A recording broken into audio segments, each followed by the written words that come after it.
Todo lo que Hollywood te enseñó sobre honor militar americano es mentira. Y voy a probártelo con la historia de un hombre que fue traicionado bajo bandera blanca, sonrió en su prisión y cuya cabeza fue robada como trofeo. Su nombre era Osceola, y lo que le hicieron es la mancha más vergonzosa en la historia del ejército de Estados Unidos.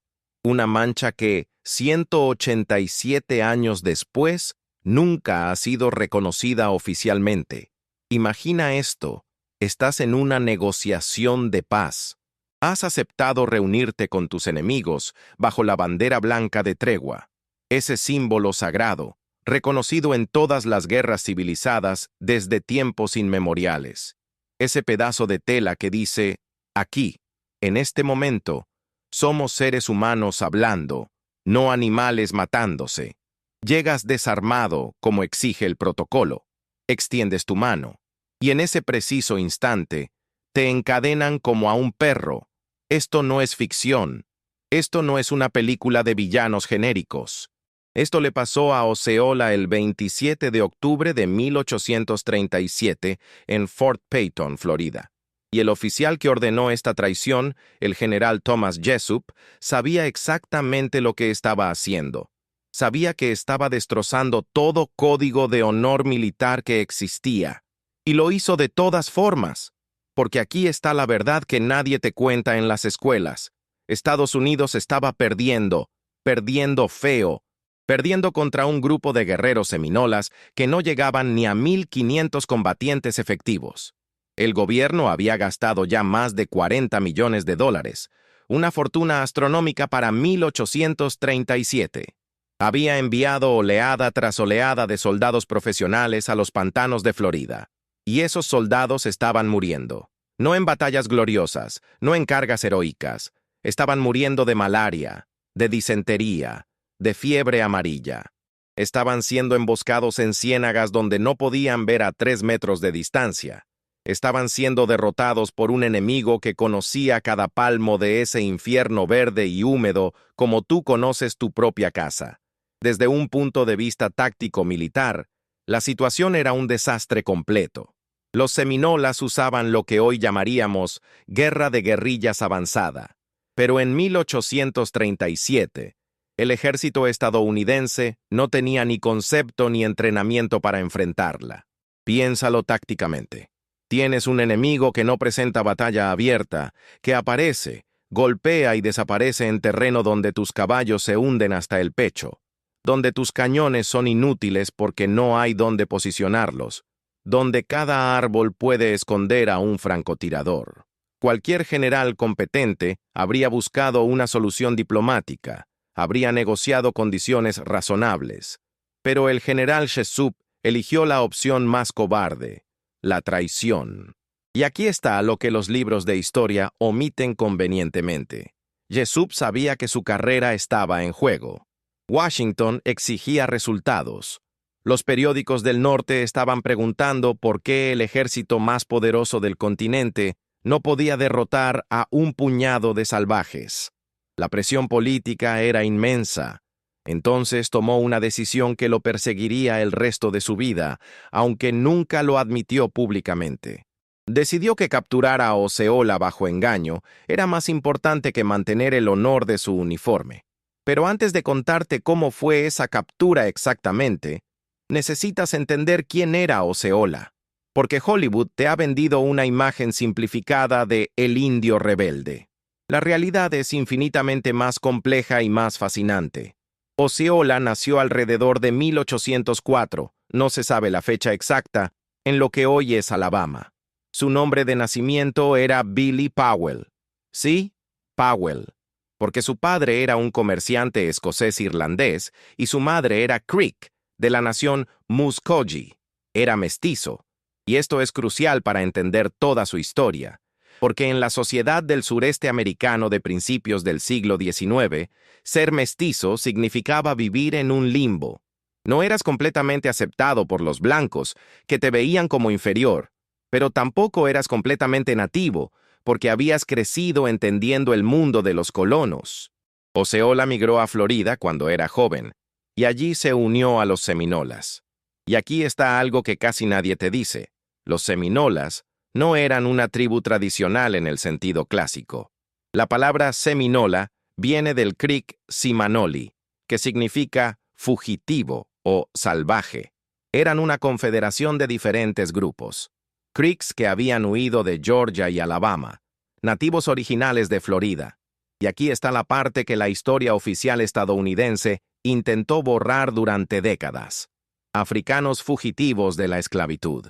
Los llamaban negros seminolas o black seminoles, y formaban comunidades integradas donde vivían como iguales con los nativos.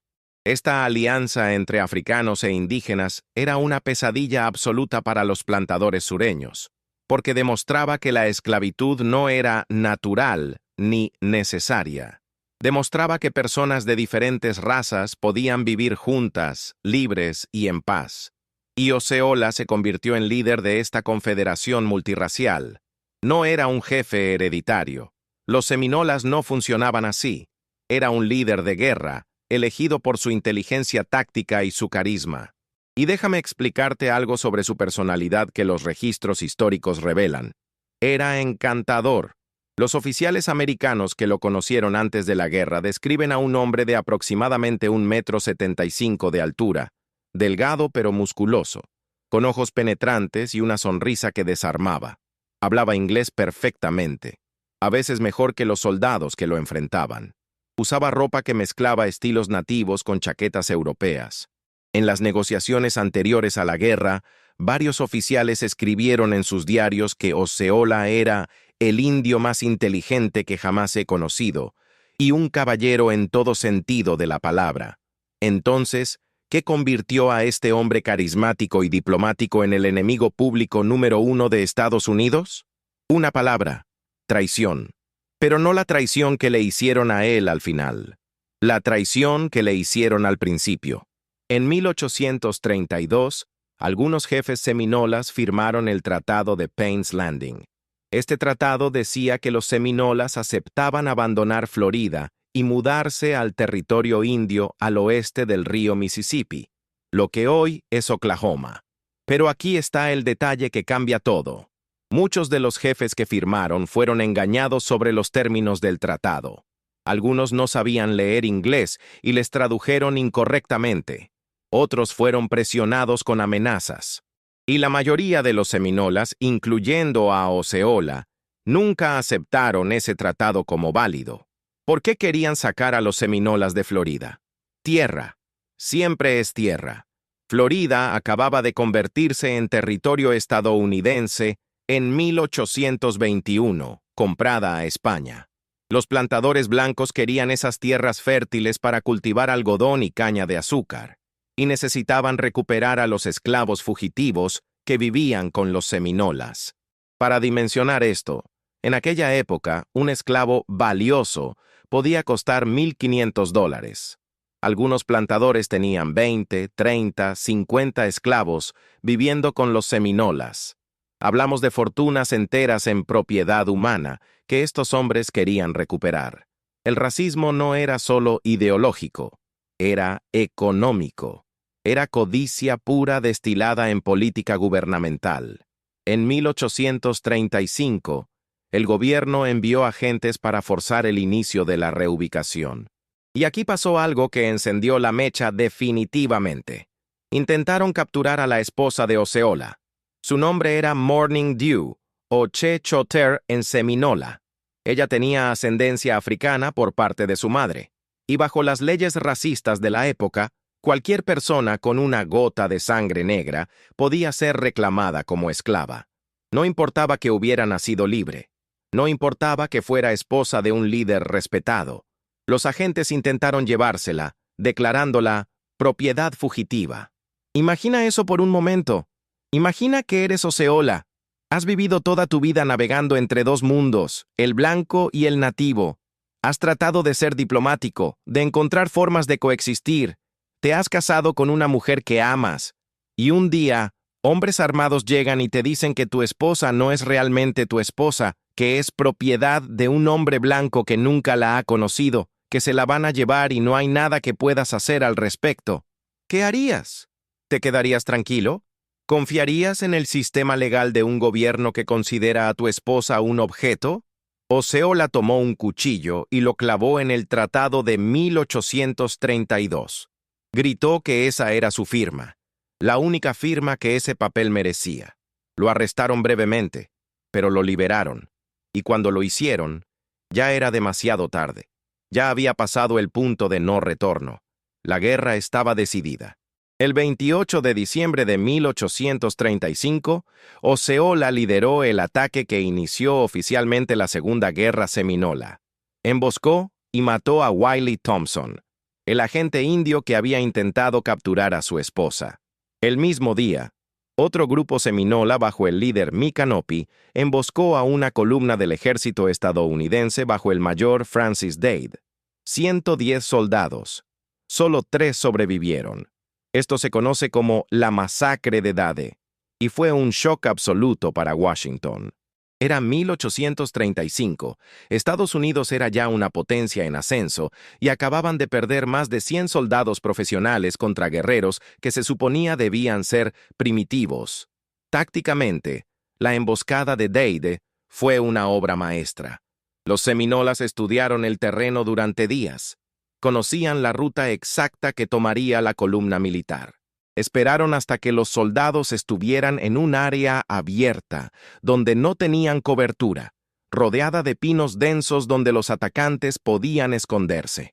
Esperaron hasta que los soldados estuvieran cansados de marchar.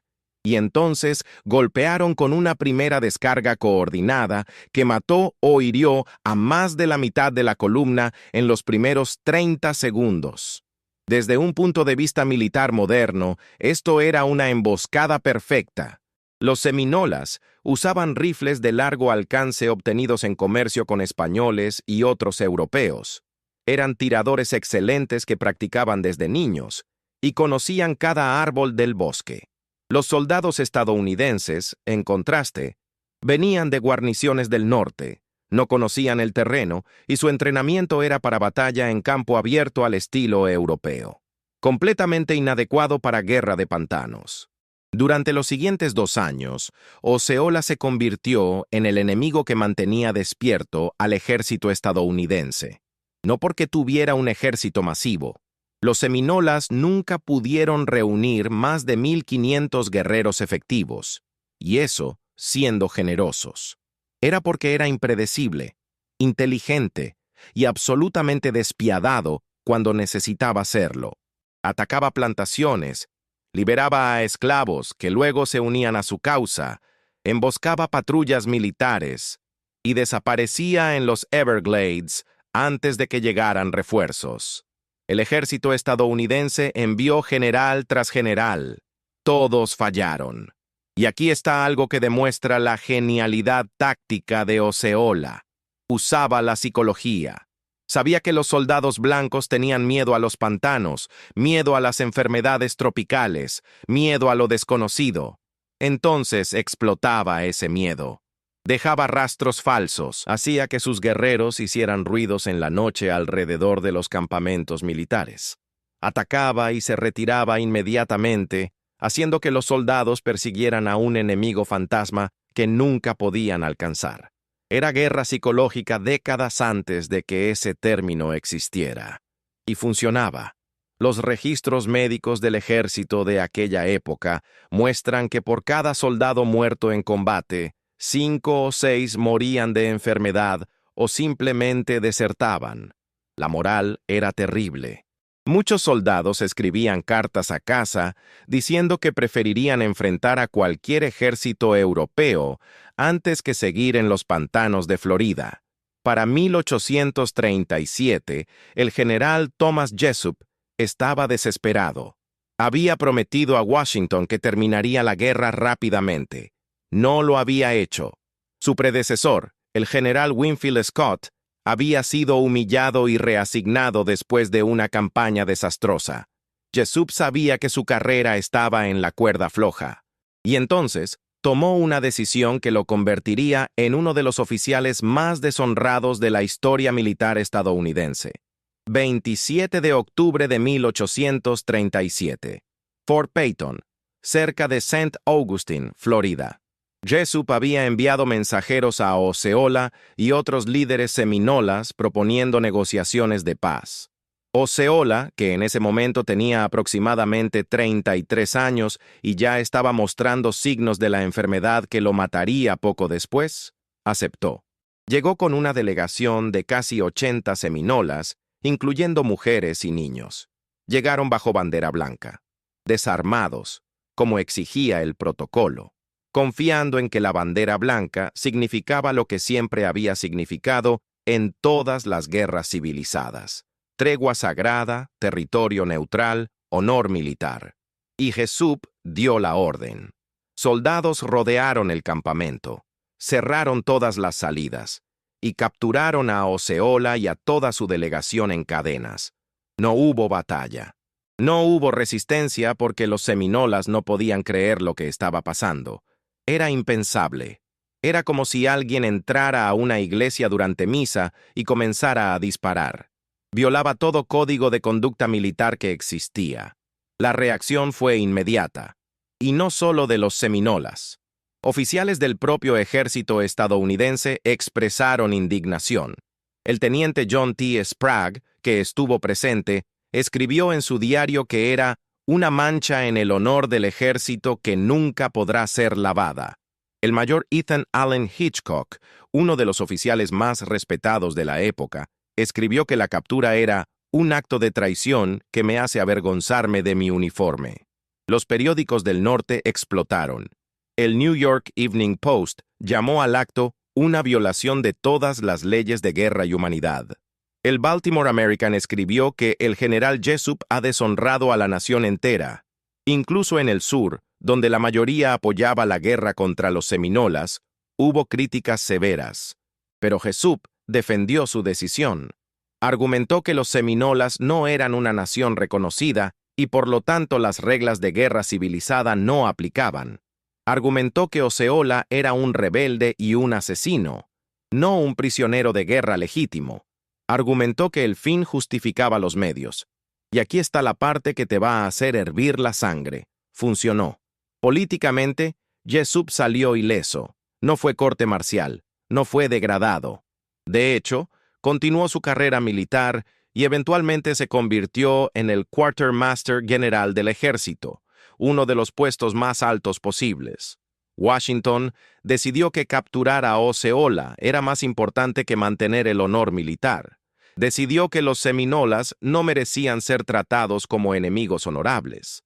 Osceola fue llevado primero a Fort Marion en St. Augustine y luego a Fort Moultrie en Charleston, Carolina del Sur. Y aquí es donde la historia se vuelve aún más extraña y fascinante, porque Osceola, encadenado y prisionero, se convirtió en una sensación. La gente de Charleston venía a verlo como si fuera una atracción de circo, y él los recibía, posaba para retratos, hablaba con los visitantes, y en esos retratos, algo increíble, estaba sonriendo. El retrato más famoso es el de George Catlin, uno de los artistas más reconocidos de la época, especializado en pintar nativos americanos. Catlin visitó a Osceola en Fort Moultrie en enero de 1838, solo 2 semanas antes de su muerte. Y lo que pintó es extraordinario. Osceola está vestido con su ropa tradicional completa, turbante decorado con plumas, collar ceremonial, manto colorido. Sostiene su rifle ceremonial y su tomahawk, y su expresión es serena, casi tranquila. Hay una pequeña sonrisa en sus labios. Sus ojos miran directamente al espectador con calma absoluta. No hay miedo, no hay vergüenza. Es la expresión de un hombre que sabe exactamente quién es y qué representa. Catlin escribió después que Osceola le dijo: «Cuando estoy muerto, córtame la cabeza y cuélgala en el árbol más alto de Oklahoma, para que mi pueblo pueda verla y recordar que nunca me rendí». Pero eso no fue lo que pasó. Lo que pasó fue mucho más perturbador. 30 de enero de 1838. Osceola murió en Fort Moultrie. Tenía aproximadamente 34 años. La causa oficial fue angina, probablemente malaria o alguna infección tropical complicada con las condiciones miserables de su encarcelamiento. Estaba demacrado. Había perdido peso dramáticamente en sus últimas semanas, pero incluso en su lecho de muerte, mantuvo su dignidad. Los registros dicen que se vistió con su ropa ceremonial completa, se pintó la cara como un guerrero preparándose para batalla, se acostó, estrechó las manos de los oficiales presentes y murió en silencio. Y entonces comenzó la profanación. El doctor Frederick Whedon era el médico militar que lo había tratado durante su encarcelamiento. Y Whedon, fascinado morbosamente con frenología, la pseudociencia racista del siglo XIX que creía que la forma del cráneo determinaba la inteligencia y el carácter, decidió que necesitaba el cráneo de Osceola para su colección. Esa misma noche, después del funeral, Whedon regresó al cementerio con ayudantes. Exhumaron el cuerpo, y Whedon decapitó a Osceola con una sierra médica. Se llevó la cabeza. El cuerpo fue vuelto a enterrar sin cabeza en una tumba sin marca cerca de Fort Moultrie. Y esto no es especulación. Está documentado. Whedon escribió sobre esto. Se jactó de esto. Mantuvo la cabeza de Osceola embalsamada en su casa como trofeo de conversación. Algunos registros dicen que la colgaba sobre la cama de sus hijos cuando se portaban mal, como advertencia. Eventualmente, años después, Whedon donó el cráneo al Museo Médico del New York University Medical College. El museo exhibió el cráneo durante décadas. Y entonces, en 1866, el museo completo se quemó en un incendio. Se perdió todo, incluyendo el cráneo de Osceola. Hasta hoy, casi 200 años después, nadie sabe con certeza qué pasó con la cabeza de Osceola. Hay teorías. Algunos dicen que sobrevivió al incendio y está en alguna colección privada. Otros dicen que descendientes de Whedon la tienen escondida. Hay rumores de que está en algún sótano de museo, mal catalogada o simplemente olvidada. Los descendientes seminolas y creeks han buscado durante décadas. Han pedido oficialmente al gobierno estadounidense que investigue. Y la respuesta del gobierno ha sido, básicamente, encogerse de hombros. No es una prioridad. Piensa en la crueldad simbólica de esto. No fue suficiente capturarlo con traición. No fue suficiente encarcelarlo hasta que muriera de enfermedad.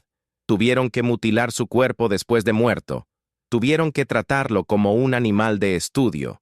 Y esa cabeza, que contenía la mente de uno de los líderes militares más brillantes del siglo XIX estadounidense, terminó como un objeto de curiosidad mórbida para estudiantes de medicina blancos. Pero aquí está lo que el gobierno estadounidense no pudo matar: la memoria. Osceola se convirtió en leyenda casi inmediatamente.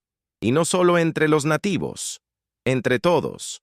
En el norte de Estados Unidos, se convirtió en símbolo de resistencia noble contra opresión gubernamental.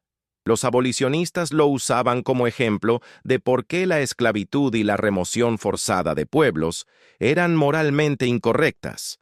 En el sur, paradójicamente, algunos lo veían como símbolo de resistencia contra poder federal, aunque esos mismos sureños apoyaban la guerra que lo mató.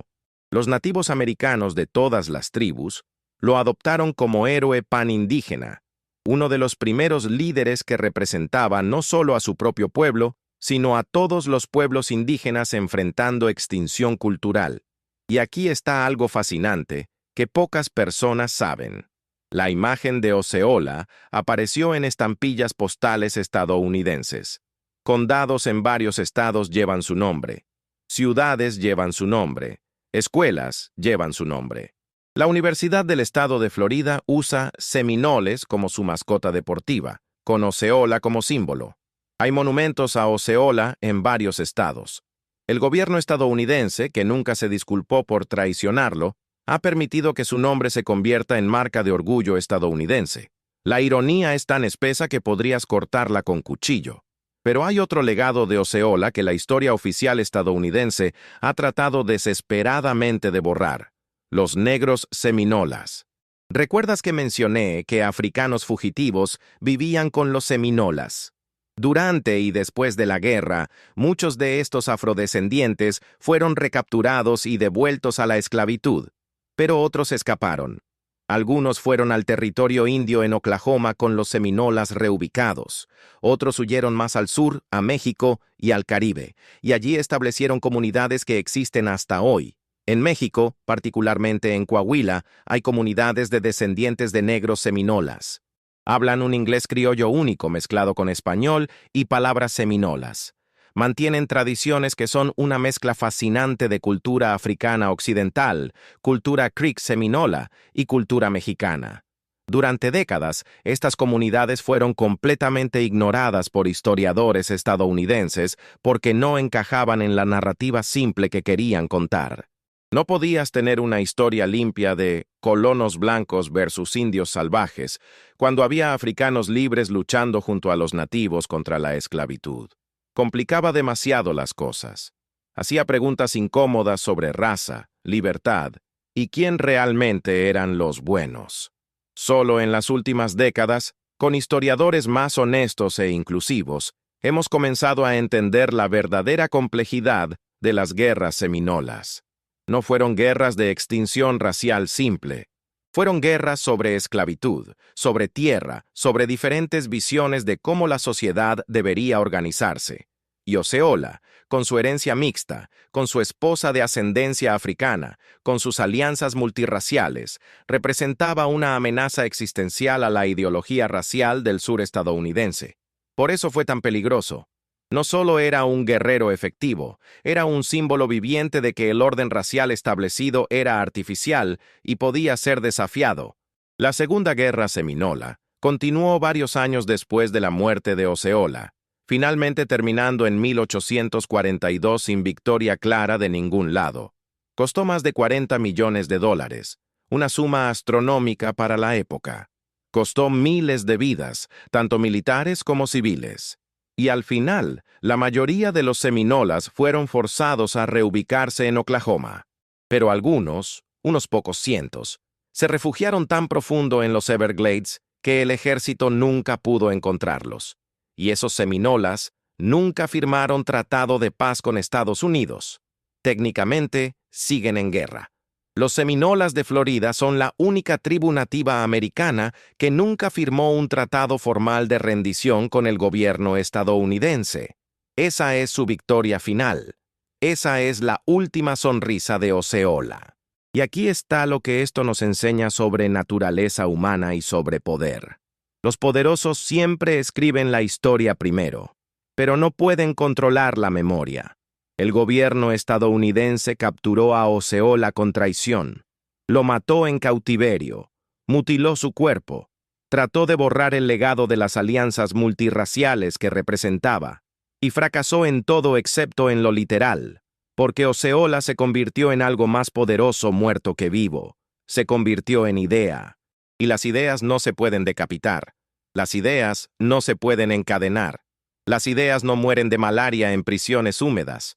Cuando ves ese retrato de George Catlin, cuando ves esa sonrisa tranquila en el rostro de un hombre moribundo en una prisión enemiga, entiende qué estás viendo realmente.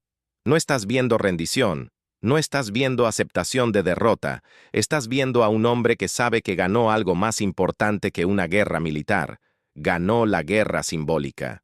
Los que lo traicionaron son recordados como traidores. Él es recordado como héroe. El general Thomas Jessup es una nota al pie de página vergonzosa. Osceola es una leyenda.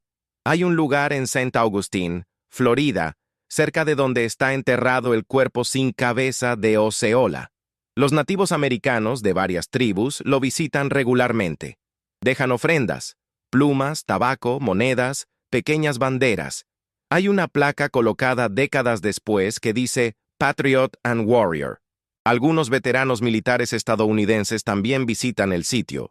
Dejan medallas militares, como reconocimiento entre soldados, porque incluso dentro del ejército estadounidense, hay reconocimiento de que Osceola fue un guerrero honorable traicionado por enemigos sin honor. Y hay historias, probablemente solo leyendas, pero hermosas de todas formas. Guardias de Fort Moultrie durante décadas reportaron escuchar sonidos extraños por la noche, tambores distantes, cantos en lengua seminola, pasos de alguien caminando por las murallas. Los escépticos dicen que son solo viento y imaginación. Los creyentes dicen que es el espíritu de Osceola, todavía vigilando, todavía protegiendo a su gente de alguna forma. ¿Y sabes qué? No importa si es verdad literal. Importa que la gente quiere que sea verdad. Importa que necesitamos que sea verdad.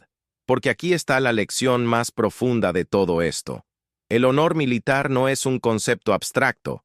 Es real. Es importante. Y cuando se rompe, las consecuencias son eternas. El general Thomas Jessup pensó que estaba siendo práctico, siendo realista, haciendo lo necesario para ganar una guerra difícil.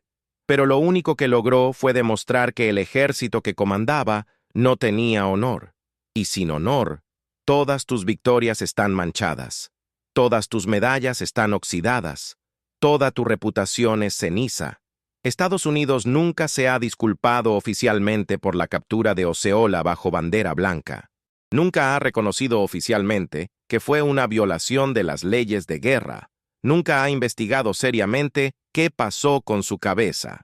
Y esta negativa a reconocer, esta negativa a ser honesto sobre el pasado, es exactamente el tipo de cobardía moral que permite que los mismos errores se repitan, una y otra vez, en diferentes guerras, con diferentes pueblos. Siempre la misma historia. El poderoso decide que las reglas no aplican a él, que el fin justifica cualquier medio, que el enemigo no merece ser tratado con dignidad básica. Y entonces pregúntate, ¿cuántas otras historias como esta existen? ¿Cuántas otras traiciones, otras mentiras, otros actos de deshonor se han escondido bajo la palabra necesidad militar? ¿Cuántas veces te han dicho que algo fue heroico cuando fue realmente cobarde? ¿Cuántas veces te han vendido propaganda envuelta en bandera? La historia de Osceola no es solo sobre un guerrero seminola del siglo XIX. Es sobre cómo el poder funciona. Es sobre cómo los estados construyen mitología nacional. Es sobre la diferencia entre honor real y honor performativo. Es sobre por qué importa decir la verdad, incluso cuando esa verdad hace que tu propio país se vea mal. Especialmente cuando hace que tu propio país se vea mal. Osceola murió hace 187 años. Su cuerpo sin cabeza está enterrado en una tumba sin marca en Carolina del Sur. Su cabeza está perdida en algún lugar, probablemente destruida o escondida en algún sótano olvidado. Pero su sonrisa, esa sonrisa tranquila que George Catlin capturó 2 semanas antes de su muerte, esa sonrisa sigue viva. Esa sonrisa dice: hice lo que era correcto, luché por mi gente, nunca me rendí, y ustedes tuvieron que traicionarme porque no podían derrotarme con honor. Esa es la victoria final, esa es la venganza más dulce. No necesitas ganar la guerra para ganar la memoria. Y la memoria es lo único que realmente dura. Ahora, déjame contarte algo más que va a hacer que todo esto sea aún más perturbador. Porque la traición de Osceola no fue un incidente aislado. Fue parte de un patrón. Durante las guerras seminolas, el ejército estadounidense capturó a múltiples líderes seminolas bajo engaño similar. En 1837, el mismo año que capturaron a Osceola, también capturaron bajo bandera blanca a varios otros líderes, incluyendo a Wildcat, también conocido como Coacuchi, uno de los guerreros más efectivos de la guerra. Wildcat eventualmente escapó de prisión en una fuga espectacular que merece su propio video completo. Pero el punto es, esta no fue una decisión desesperada de un solo general. Era política oficial no declarada. Captura líderes como sea posible, ignora las reglas si es necesario, gana la guerra a cualquier costo. Y aquí está lo que hace esto aún más enfurecedor. Funcionó. Desde una perspectiva puramente práctica y cínica, la traición de Jessup debilitó gravemente a los seminolas. Osceola no era el jefe supremo. Los seminolas no tenían esa estructura de liderazgo, pero era el líder de guerra más carismático y efectivo. Su captura desmoralizó a muchos guerreros. Algunas bandas comenzaron a rendirse. La guerra no terminó inmediatamente, pero el momento psicológico cambió, y esto envió un mensaje claro a futuros comandantes militares estadounidenses. Romper las reglas funciona. Si ganas, la historia te perdonará. Y durante décadas, eso fue exactamente lo que pasó. La historia oficial estadounidense presentó las guerras seminolas como conflictos necesarios contra nativos hostiles que rechazaban la civilización. Osceola fue pintado en algunos textos históricos como un asesino sanguinario, un rebelde irracional, un obstáculo al progreso. La traición bajo bandera blanca era mencionada brevemente o simplemente omitida. Tuve que buscar en archivos históricos, leer diarios de oficiales, investigar periódicos de la época para entender la escala real de la indignación que causó en su momento, porque esa indignación fue deliberadamente borrada de la narrativa nacional. Solo en las últimas décadas, con una reevaluación más honesta de la historia estadounidense, hemos empezado a ver a Osceola como realmente fue. Un líder brillante luchando contra genocidio cultural y esclavitud, traicionado por un enemigo que no podía derrotarlo honestamente. Y aún así, la mayoría de estadounidenses nunca han oído esta historia completa. Conocen el nombre de Osceola vagamente, tal vez de su equipo de fútbol universitario favorito, pero no saben cómo murió. No saben de la traición, no saben de la decapitación, no saben de los negros seminolas, no saben de la complejidad real de estas guerras. Hablemos un momento de esa complejidad, porque es crucial. La narrativa simple que nos venden es Estados Unidos expandiéndose hacia el oeste, encontrando resistencia nativa, conquistando a través de superioridad tecnológica y numérica. Fin de la historia. Pero la realidad de Florida era infinitamente más complicada. Tenías españoles que habían controlado Florida durante siglos y que habían mezclado con nativos. Tenías británicos que brevemente controlaron Florida y que habían hecho alianzas diferentes. Tenías estadounidenses llegando del norte con ideas claras sobre jerarquía racial. Tenías esclavos fugitivos creando comunidades libres. Tenías múltiples grupos nativos con agendas diferentes. Tenías comerciantes de todas las razas y nacionalidades haciendo negocios en la frontera. Y tenías plantadores sureños desesperados por tierra y por recuperar propiedad humana. En este contexto, Osceola y los seminolas no estaban luchando contra el progreso inevitable. Estaban defendiendo un modelo alternativo de sociedad. Una sociedad donde diferentes razas podían vivir juntas como iguales. Donde la tierra no era commodity individual, sino recurso compartido. Donde la esclavitud no existía. Este modelo era anatema para el sur esclavista estadounidense. Era una amenaza existencial. Porque si funcionaba en Florida, ¿qué impedía que funcionara en Georgia, en Alabama, en toda la frontera? Por eso la guerra fue tan brutal. Por eso duró 7 años. Por eso costó más dinero que cualquier guerra india anterior. No era solo sobre tierra. Era sobre qué tipo de sociedad iba a dominar el continente. Y la sociedad esclavista, supremacista blanca ganó, pero no ganó limpiamente. No ganó con honor. Ganó con traición, con mentiras, con violaciones sistemáticas de sus propias leyes de guerra. Y esa victoria sucia sigue manchando la historia estadounidense. Hay un detalle más que necesito contarte sobre el funeral de Osceola, porque es simbólicamente devastador. Cuando murió en Fort Moultrie, los oficiales del fuerte le dieron un funeral militar completo, con honores, dispararon salvas, tocaron tambores, llevaron su cuerpo con ceremonia al cementerio, y esto no fue sarcasmo o burla. Muchos de esos oficiales genuinamente lo respetaban. Habían hablado con él durante su encarcelamiento. Habían visto su dignidad, su inteligencia, su rehúso a ser quebrado. Lo veían como guerrero hermano, enemigo honorable. Y entonces, esa misma noche, el doctor Whedon regresó y decapitó ese mismo cuerpo que había sido enterrado con honores. ¿Entiendes la perversión de esto? El mismo sistema que reconocía públicamente el honor de Osceola permitía que privadamente fuera mutilado como espécimen científico. Esta doble moral, este reconocimiento público de dignidad combinado con deshumanización privada, Esto define perfectamente la relación entre Estados Unidos y los pueblos nativos durante todo el siglo XIX. Te damos honores militares, te llamamos valiente y noble, te convertimos en símbolo romántico del buen salvaje. Pero también te robamos tu tierra, matamos a tu gente y cortamos tu cabeza para estudiarla como curiosidad.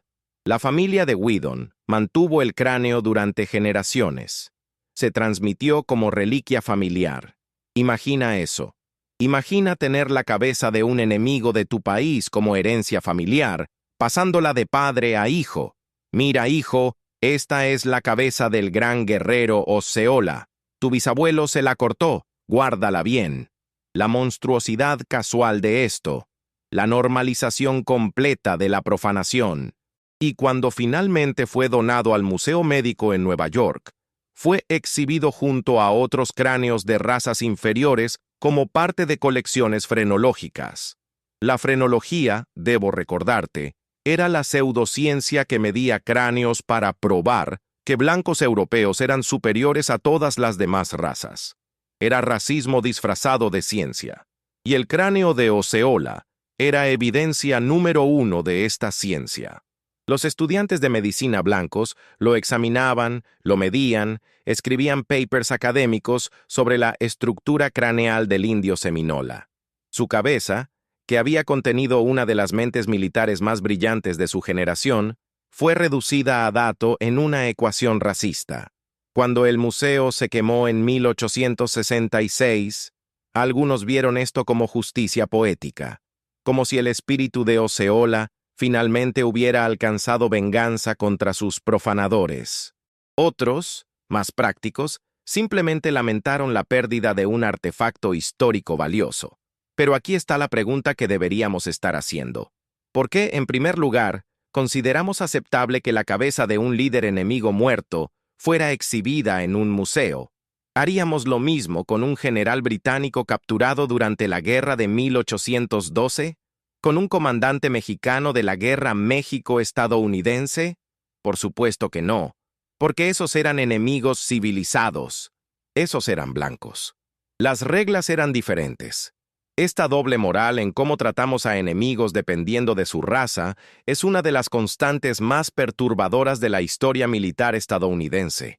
Y Osceola es uno de los ejemplos más claros. Un enemigo lo suficientemente peligroso para requerir traición para capturarlo. Lo suficientemente respetado para recibir funeral militar, pero lo suficientemente otro, lo suficientemente no blanco, para que decapitarlo y exhibir su cabeza fuera considerado aceptable por la comunidad médica y académica. Ahora quiero que pienses en algo. Hace casi 200 años, un hombre fue traicionado bajo bandera blanca, murió en prisión y fue decapitado como trofeo. Y el país responsable nunca se ha disculpado. Nunca ha investigado seriamente qué pasó con su cabeza. Nunca ha admitido oficialmente que lo que hizo fue moralmente incorrecto. ¿Qué dice eso sobre ese país? ¿Qué dice sobre cómo valora el honor? ¿Qué dice sobre su disposición a confrontar su propio pasado? Y aquí está la conexión moderna que quiero que consideres. Cuando un país se niega a admitir errores pasados, está diciendo implícitamente que esos errores no fueron errores. Está diciendo que estaba bien capturar enemigos bajo traición si era conveniente. Estaba bien mutilar cuerpos si servía a propósitos científicos. Estaba bien romper tratados si la tierra era valiosa. Y si estuvo bien entonces, ¿por qué no estaría bien ahora? Esta es la pendiente resbaladiza de la deshonestidad histórica. No es solo sobre honrar a los muertos, es sobre establecer estándares para el presente. Los descendientes de Osceola, seminolas de Oklahoma y Florida, han pedido durante décadas que el gobierno estadounidense reconozca oficialmente la traición de 1837. Han pedido una búsqueda oficial de su cráneo. Han pedido, como mínimo, una disculpa. Y la respuesta del gobierno ha sido silencio, porque admitir que Jesús cometió un crimen de guerra es abrir una caja de Pandora.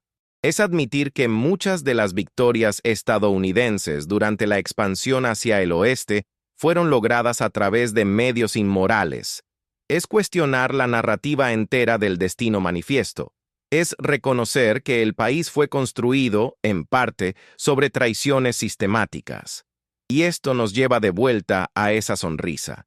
Esa sonrisa en el retrato de Kathleen. Esa sonrisa que confundió a todos los que la vieron. ¿Cómo puede un hombre moribundo en prisión enemiga sonreír? Los guardias de Fort Moultrie reportaron que Osceola, incluso en sus últimos días, cuando apenas podía caminar, mantenía su dignidad y su sentido del humor. Hacía bromas, contaba historias, se negaba a actuar como víctima. Y esto es lo que sus captores nunca pudieron entender. Pensaban que capturándolo físicamente, lo habían derrotado. No entendían que Osceola estaba luchando una guerra diferente, una guerra simbólica. Una guerra de memoria y significado. Y en esa guerra, cada día que mantenía su dignidad era una victoria. Cada sonrisa era una derrota para ellos, porque demostraba que no habían roto su espíritu, que podían encadenar su cuerpo, pero no su alma. Esta es la lección más profunda de toda esta historia. El poder puede controlar territorio, puede controlar recursos, puede incluso controlar narrativas a corto plazo, pero no puede controlar significado a largo plazo. No puede controlar cómo serás recordado. Jessup ganó la captura, pero perdió la historia. Los Estados Unidos ganaron la guerra, pero perdieron el argumento moral. Los Seminolas perdieron Florida, pero ganaron la leyenda. Y esa leyenda, esa historia de un guerrero que luchó con honor contra un enemigo sin honor, que sonrió en la cara de la muerte, que se negó a ser quebrado incluso cuando su cuerpo fue literalmente desmembrado. Esa historia tiene poder. Tiene poder para inspirar. Tiene poder para cuestionar. Tiene poder para hacer que nos preguntemos sobre nuestras propias sociedades, nuestros propios gobiernos, nuestras propias narrativas nacionales. Cuando visites Florida, cuando pases por los Everglades, recuerda que estás pasando por un campo de batalla. Un campo de batalla donde se libró una de las guerras más largas y costosas de la historia estadounidense del siglo XIX. Un campo de batalla donde guerreros seminolas y negros seminolas lucharon no solo por tierra, sino por un modelo alternativo de sociedad. Y perdieron. Pero en su derrota dejaron algo imperecedero. La pregunta. La pregunta de qué tipo de sociedad queremos ser. La pregunta de si los fines justifican cualquier medio. La pregunta de qué es realmente el honor. Osceola no tiene tumba completa. Su cabeza está perdida, probablemente destruida, pero su pregunta permanece. Su desafío permanece. Su sonrisa permanece. Y mientras permanezcas tú, mientras existan personas dispuestas a escuchar historias incómodas sobre el pasado, mientras existan personas dispuestas a cuestionar narrativas oficiales, mientras existan personas que valoren el honor por encima de la conveniencia, Osceola sigue ganando su guerra. La verdadera tragedia no fue su muerte. Murió relativamente joven, es verdad, pero murió como guerrero, no rendido. La verdadera tragedia no fue incluso la traición. Eso dice más sobre sus enemigos que sobre él. La verdadera tragedia es que 200 años después, todavía estamos repitiendo los mismos patrones. Todavía estamos justificando traiciones con necesidad. Todavía estamos borrando historias incómodas de nuestros libros de texto. Todavía estamos tratando a algunos enemigos como dignos de honor y a otros como menos que humanos. Y por eso esta historia importa. No es solo historia antigua y polvorienta. Es un espejo. Un espejo que muestra quiénes somos cuando pensamos que nadie está mirando. Quiénes somos cuando tenemos todo el poder y nuestro enemigo no tiene ninguno. Quiénes somos cuando podemos salir con la nuestra. Osceola fue traicionado porque el general Thomas Jessup decidió que ganar era más importante que el honor. Y esa decisión, esa única decisión tomada en octubre de 1837, reverbera hasta hoy. Porque estableció un precedente. Estableció que para Estados Unidos, las reglas de guerra civilizada aplicaban solo cuando era conveniente, solo cuando el enemigo era lo suficientemente poderoso para exigir respeto, solo cuando el mundo estaba mirando lo suficientemente de cerca como para que importara. Entonces, te pregunto, ¿Cuántas otras Osceolas hay en la historia? ¿Cuántos otros líderes fueron traicionados, mutilados, borrados porque era conveniente? ¿Cuántas otras historias nunca escuchaste porque no encajaban en la narrativa heroica que tu país quiere que creas? Y más importante, ¿qué vas a hacer con esta información? ¿Vas a encogerte de hombros y seguir adelante? ¿Vas a enojarte por un día y olvidarte mañana? ¿O vas a dejar que cambie cómo ves la historia, cómo ves el poder, cómo ves las historias oficiales? Porque esa es la última sonrisa de Osceola. La sonrisa que dice, ahora lo sabes. Ahora sabes que las películas te mintieron. Ahora sabes que los libros de texto te omitieron la verdad. Ahora sabes que el honor militar es una mentira cuando es conveniente que sea mentira. ¿Y ahora qué vas a hacer con ese conocimiento? La cabeza de Osceola está perdida, pero su desafío nunca será encontrado porque nunca se perdió. Está aquí, en cada persona que se niega a aceptar narrativas oficiales sin cuestionarlas, en cada persona que valora la verdad incómoda sobre la mentira reconfortante, en cada persona que entiende que el poder sin honor es tiranía disfrazada de civilización. Esa es la victoria final de Osceola. No necesitaba ganar la guerra, necesitaba hacer la pregunta, y esa pregunta, 187 años después, sigue sin respuesta. ¿Sigue esperando que cada generación decida, ¿valoramos realmente el honor? ¿O solo pretendemos valorarlo cuando es conveniente? Tú decides.